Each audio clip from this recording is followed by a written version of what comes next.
Hi there, you lovely are, and welcome to the latest episode of Pat's Procrastination, brought to you by the Pat's Propaganda YouTube channel. Please do not forget to be rating, reviewing, and subscribing as we start this very early on this Monday morning. It's Super Bowl week. It's Pat's Procrastination episode 88. It's Clazzy Clare, it's Chudders, and the Pats are back, and they're looking for trouble. Here we go, baby! Super Bowl! Okay, that's all the enthusiasm I've got. You'll go. LFG. I mean, if you watched the rally party yesterday, hope you enjoyed it. Let's go, let's go, let's go. I can't wait. I'm here to consume all the Pats content this week. Obviously, every source, every site, every podcast, every vodcast that you listen to, watch to is going to be in overdrive. There's going to be so much content we got today with the meeting, with interviews and everything. I'm here for Super Bowl week, consuming every single drop of it. Are you excited? This comes from the man that's never got any time, but he's got a whole week for the Super Bowl.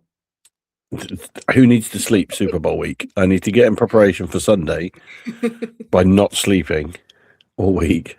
I know. This is it. Oh, I've just realised I'm really, really tired this morning. So I'm just going to put out a blanket apology to anybody if there's anything that I get wrong, say wrong, mispronounce, stumble over, sleep deprived woman.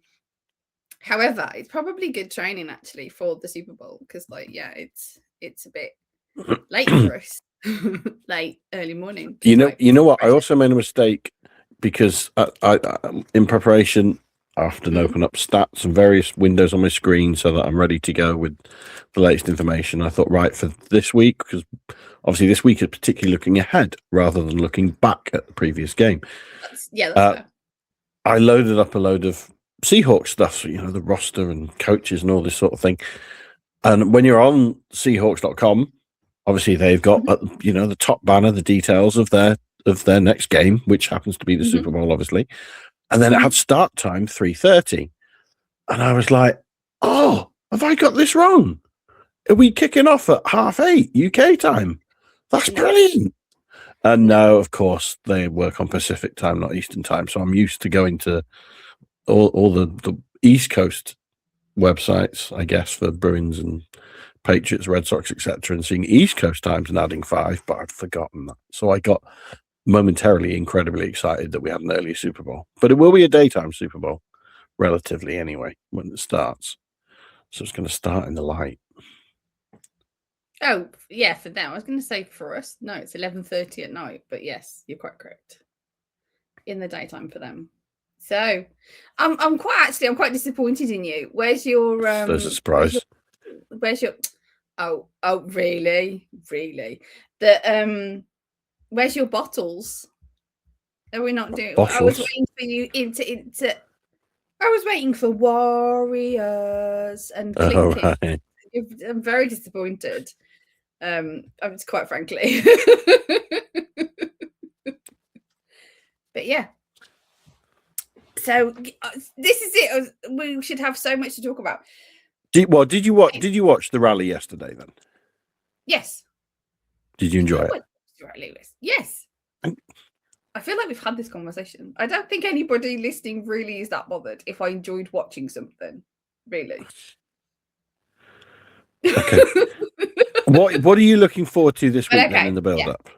Now, did you want to talk about the rally? I'm pretty sure that most of Patriots Nation at least watched it, if there. Actually, when I think about it, if anybody is watching that went, I would just like you to drop a comment to say that you went, just so we can give you a shout out, because I would just congregate Pat's Nation together. I'm very intrigued to know if you went. So give me a wave if you went, so I can be super envious of you. One thing that surprised me was Jonathan Kraft spoke, and he spoke. It wasn't just a passing additional comment. He had, and I thought what he said was very good. Actually, I thought he had a good pre-pleb speech, good rallying. It was good interaction with the guy in the front row. Had his shirt off, but it almost seemed a bit of a passing of the torch moment, almost, should we say? Oh. It almost felt a bit like, okay, are we going to see Jonathan more front and center from here on? I might be wrong, but he was clearly involved more. Mm-hmm. You don't want to comment on that. He's already there. You and your conspiracy that That's not a conspiracy. No, but Robert's incredibly old. It's the right thing to be doing, but it just surprised me. That was all. And obviously, Robert spoke as well. I had not thought about that, but I didn't. I didn't think to look into it. No, I'll be honest with you. I didn't. I really did enjoy what he said, and I thought it was very good how he ended it. Yeah, I was quite fired up after his speech, to be honest with you. So yeah. I think even if it isn't the passing of the torch, even if it isn't passing of the torch, I do hope that he does speak more, because sort of in his defense, Robert is getting a little older and stuff like this, and it does feel like he doesn't need to have the limelight on him so people can criticize, because I saw some criticism on social media that he was shaking, and it's just like, the dude's something like 86 years old, he's addressing a massive crowd and it's freezing cold. I'd like to see probably most regular people not shake in those situations anyway. So, but yeah, it would be nice for him to not have to be under those sorts of scrutinies, if you like. But anyway, I do wonder as well, and not that we'll ever probably. Well, we might know one day, though. Whether how much of an input possibly the last couple of years Jonathan's had. Like, how much is Robert's decision? How much is a joint decision? How much is Jonathan having a bit more of an input and saying, I'm going to be having the reins soon, or maybe he already has them more than we realize. And so whether there's any sort of pride here, he thought, maybe he made the call, made the decision, we need to go get Vrabel or something like that. And I don't know. I'm purely speculating here. And he thought, I want to go celebrate this. We're turning this franchise around, and not that we would, let's not play too much poverty here. That it's only a few years since we were last in the Super Bowl, but we've turned a good corner. We're in a good position. We've got a young quarterback who's just taken us to the Super Bowl. We got a young coach who's obviously invested in the franchise. It's not even like you'd have great fears that Vrabel's going to get his head turned elsewhere, because he's a Pats man all along. So. That could also potentially play into it, but no, it was good. I'm excited for the whole Super Bowl week. Are you going to absorb all the content? I know you said you might not, but you interested? Oh, I'm interested. I just and do want to absorb it all. I'm just not sure how much time I have to consume every single minute, unlike yourself. So I got a question for you then. If you were at the stadium for player questions later, and I don't know how many of these you've followed before, when the media all get involved, and often players are asked the same question 10 times by 10 different people who didn't hear it the first time, etc. And then they often have a silly question. And I know from your podcaster Claire perspective, you're good at fun questions, particularly at the end of the interviews with your guests. So is there a fun question that a Claire perspective would go and ask every player, like, what biscuit are they, or something like that? Wow. I should have given you time to think about that, so maybe you can answer that later in the show. Although I kind of feel like it's karma, because I do this to my guests as you said, at the end of my shows, and they all go, oh, and they all pull that face that nobody else sees because I put it out audio only. So I really feel like you're just getting me back for every single other guest I've had on my show. I don't know what I'd ask. I'll be honest with you. I think I'd just be too enamored to just stand and stare at them to want to ask them silly questions, probably. Will you sign my shirt? Very unprofessional. Do you remember me from training camp? Yeah. Oh, hi, Mr. Vrabel coach, sir. Do you remember me? I'm sure you would, if you wouldn't have asked that. I'd love that. That'd probably make my whole life, let alone my whole year. So before we break down the game then, how confident are you feeling overall? What, just as an overall sort of, I don't know, vibe or like feeling about the game, before we look at specifics, how are you feeling positive? Are you feeling nervous? Are you feeling underdogs? Are you feeling strong about the game? I'm straight in the middle because 1 minute I'm confident, and then the next minute I'm concerned, and then the next minute I'm confident.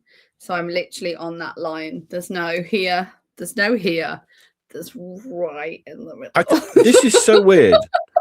This it's like playoff Claire and playoff Ben just completely switched places. I know. That I'm the cautious throughout the whole season, Yeah. and then playoffs LFG, and I'm buzzing, and now you're like, I don't know, so I'm just flatlining, and I'm just up for it. It's probably because I've had to carry you for the whole season. Of course, yeah. And I've just run out of course. Like you've emptied. Thank goodness my jar you found a way to blame me. sparkles. Well, it's funny you should say that. It's funny you should use that phrase, okay? Because I was thinking this yesterday with Drake, and not that he's out of sparkles necessarily, but the talk last year was how potentially he was going to tire come the end of the season because there's so many more games in an NFL season compared to regular season college football. And obviously his first year doing it. His second year, and now he's obviously this will be his fourth game on top of that, even. 21 games plus preseason, 24 games, 10 more, I think, than college. People can correct me on that. It might not be 10, it might be a couple less than that, particularly as if you go to the playoffs or, play bowl games and whatever else. It's a lot of games. Obviously, he's not played as well these past few. Whether fatigue, just pure fatigue, and particularly obviously in weather conditions that would be quite sapping as well, being so cold as they were. I wondered whether there was any fatigue that's played into it. Obviously, we know about his shoulder, not necessarily injury, but niggle, should we say, at least? Yeah, I was going to say niggle, so yeah. Whether, again, just a bit of fatigue that's almost run into it. Maybe he's running out of sparkles as well. No, he's 23 years old. I'm afraid I'm not 23. You're only 24. Yeah. Yeah, nobody's going to believe that. They're going to look closely at the screen and be like, we don't believe that for a moment. No. I mean, I do see your point. I fully see your point, but he's been in the NFL, like you said, the 2 years. I think, for me personally, just my opinion, is the jitters that he's had throughout the sort of postseason is, I think it's just that, like, the big stage, the extras, that he's in his first year in this rebuild, and now he's in the playoffs, and now he's in the Super Bowl. I think it's a little bit more, personally, maybe some of the shoulder niggles, because, yeah, this is something that's come out now. I don't know, personally for me, I think it's a bit more of a dealing with the big stage. Whilst he's a cool, calm and collective leader, and I have so much confidence in him in that, it just sometimes feels when he stepped up into the games that maybe it's just been sort of big for him. And I don't mean that in any shape or form a disrespectful way, saying he can't handle it.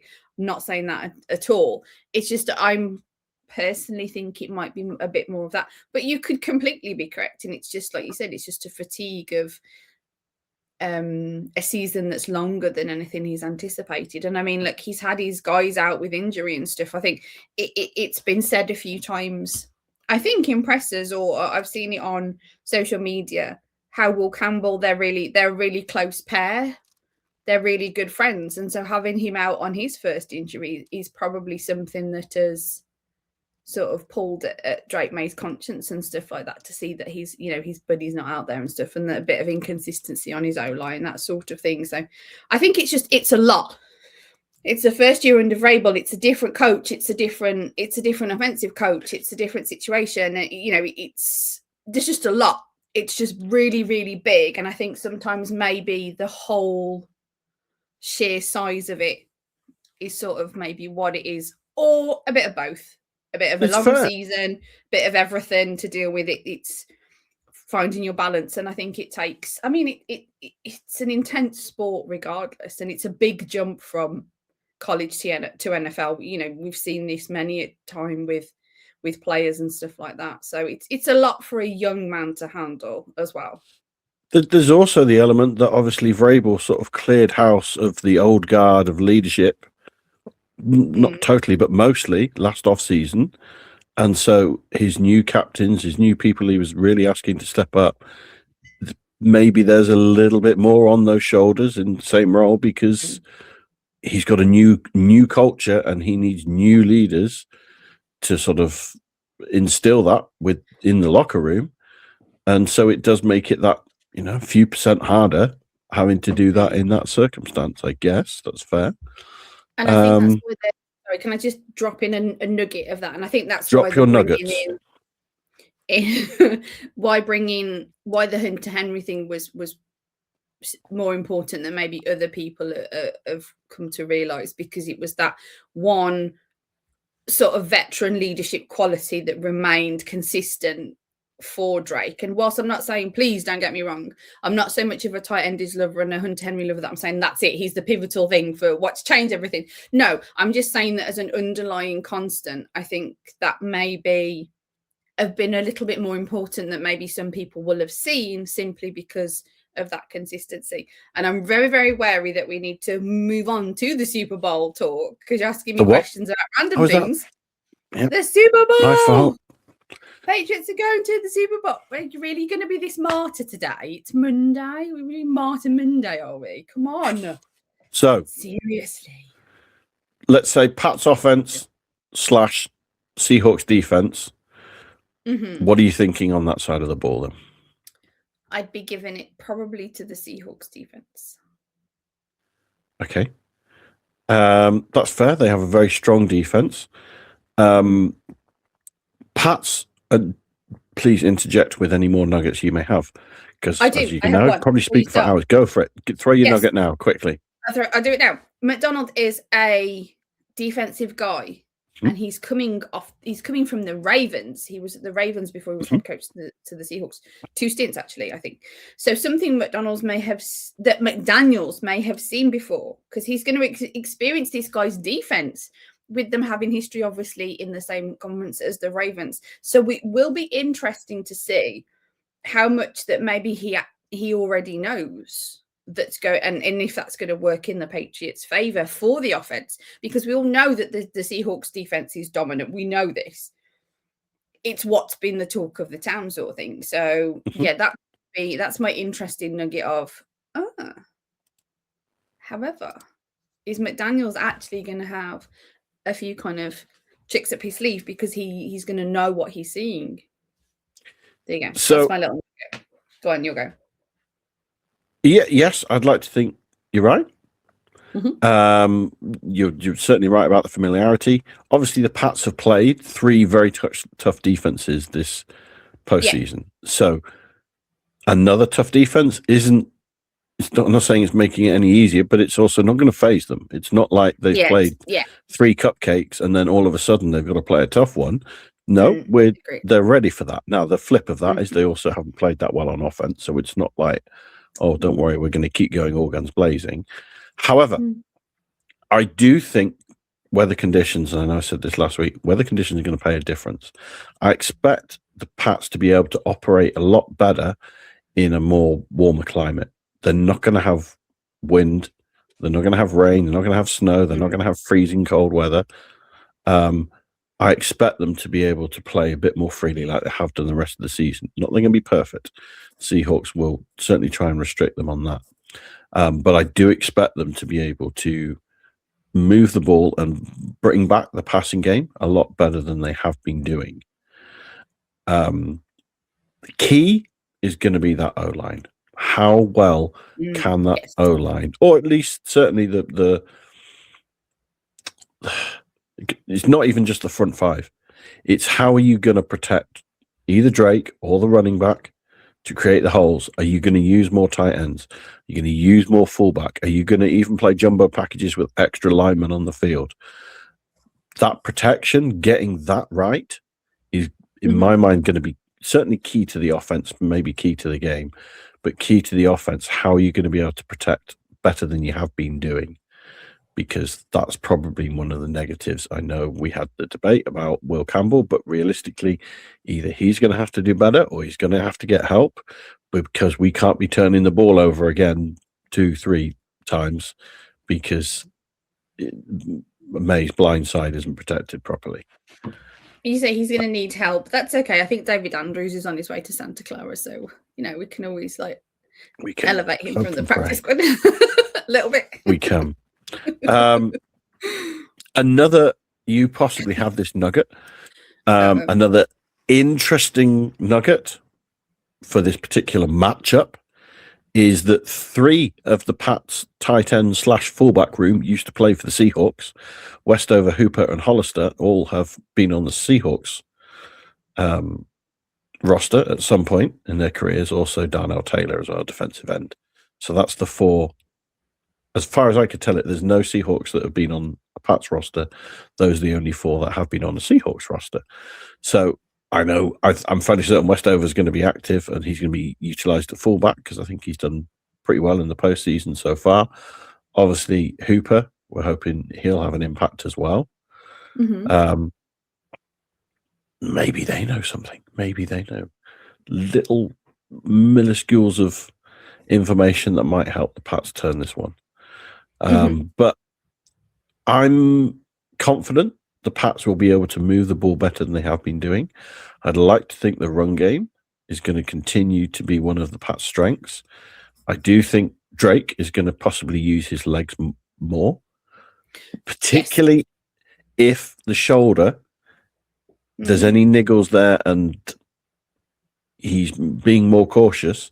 He's still a threat with his legs, and maybe they're going to ask him to use his legs more.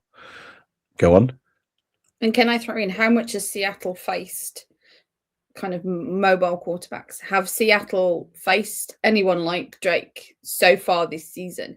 Is this going to be a little extra that the Patriots have got because the Seahawks haven't? Because the other thing is, while you're looking up something, I wanted to mention the one thing that we do need to be aware of that is the Sam Darnold that we're going to see is definitely better than the Sam Darnold that we saw against the Jets. However, he is still Sam Darnold. So the Patriots need to dominate and get him jittery. I think that's a key when we're talking quarterbacks. It's another thing that I wanted to throw in. That's fair. But yeah. No, that's fair. Drake's done it very well, though, I think, all season, because he's able to use his legs well, and it's not just necessarily for rushing. He's been stepping up in the pocket more than he did last season, but he's also able to move and throw quite well. So he's been using his legs in that manner. Go on.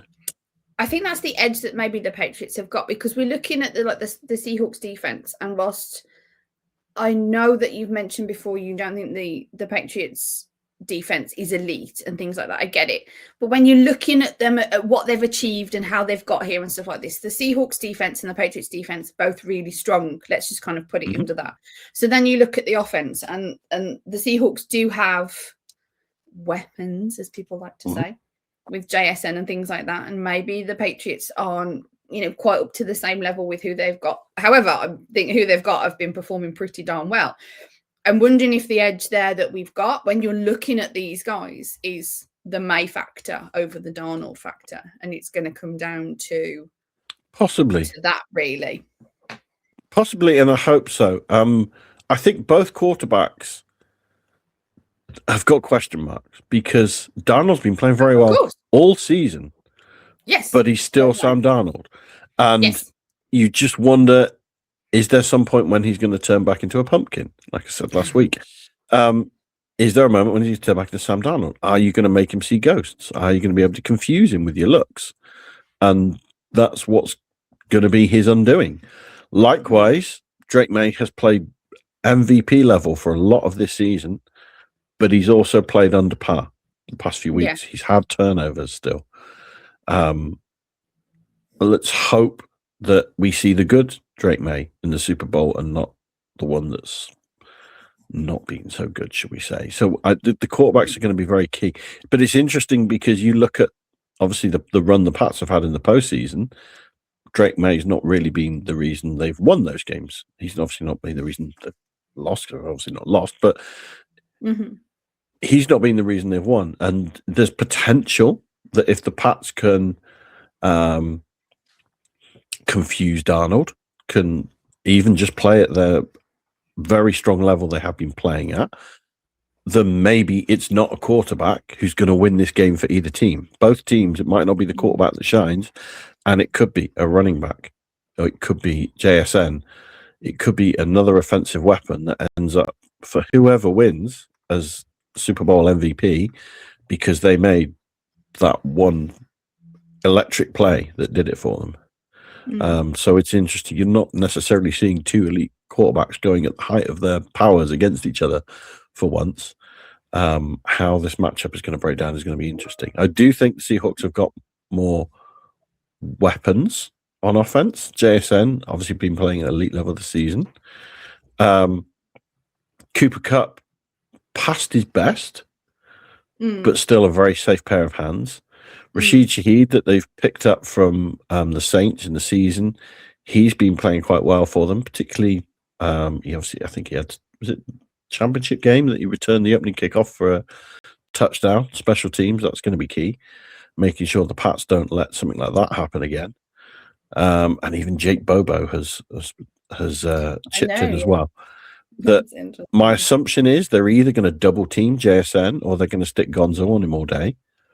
It wouldn't surprise me if they go for double team on JSN, stick Gonzo on Cooper Kupp, something like that, and sort of say, right, you're not getting your second weapon, because you'd like to think Gonzo can tie down Kupp, although that's tricky, but maybe. If we double team JSN, hopefully that's going to stop him getting lots for a season. They're going to say, right, you know what? You've got to beat us on the ground game. Seahawks are missing Charbonnet, their top running back. Sam Darnold isn't really a threat with the run game, his run game. So he's only got 95 yards for the season, I think, and May's on like 5 times that. So you're not expecting Darnold and the rush game to necessarily, if you can, it's easy to say, if you stop the pass, stop down the receivers and stop the run game, then you're going to win. Yeah, of course you will. But it's going to be interesting. I'm very interested to see how they approach it on defense. The Pats have got a history of completely changing it up in the Super Bowl, so that I know it was Jared Goff didn't recognize anything when they got to the Super Bowl because they changed it up there. So it's going to be interesting to see how are they going to get to Darnold? How are they going to confuse things for the offense? Things like sorry, I should let you speak, but last thing I'll say then, the Seahawks defense, they won the turnover battle last week against the Rams, but that wasn't necessarily through elite play. That they got really quite lucky with a bad drop for a turnover on defense. There was a special teams turnover where it was a horrific decision by the returner that completely misjudged return and was lying on the floor as the ball hit his shoulder. That it's not necessarily elite play on their defense that won it. On a stat sheet, it looks better than maybe it does on the eye test. So I'll shut up for a minute and let you retort. No, I don't have one. You're fine. Carry on.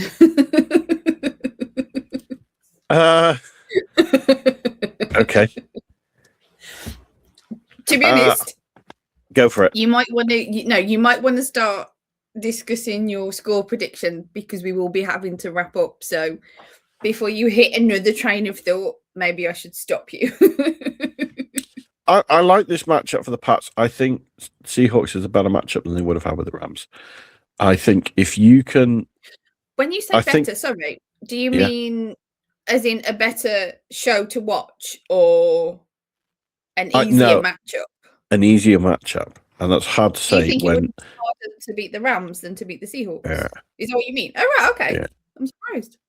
I think you would have been in a shootout with the Rams.